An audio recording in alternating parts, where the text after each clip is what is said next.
So let's just talk a moment about chiropractic adjustments for the spine, among other things.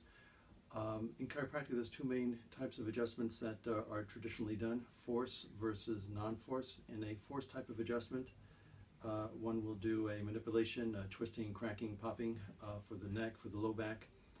It certainly has its value, but at least myself, I found over the decades that I just don't need to go to force techniques too often. Sometimes we'll do it, but more traditionally we will use a non-force technique. This is a great example of a very gentle, light force contact for the second cervical vertebra in the neck area, upper neck area.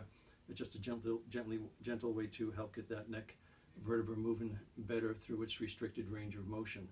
And so this is one example of a non-force technique.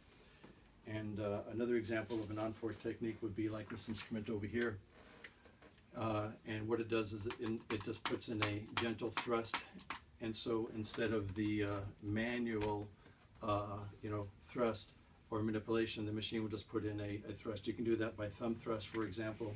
There's lots of cranial work that one can do, TMJ work that one can do, soft tissue work that one can do, all of which would be non-force in nature, all of which are designed to do the same thing, which is to remove the restriction, remove the tension patterns in the nervous system to allow the nervous system to work better.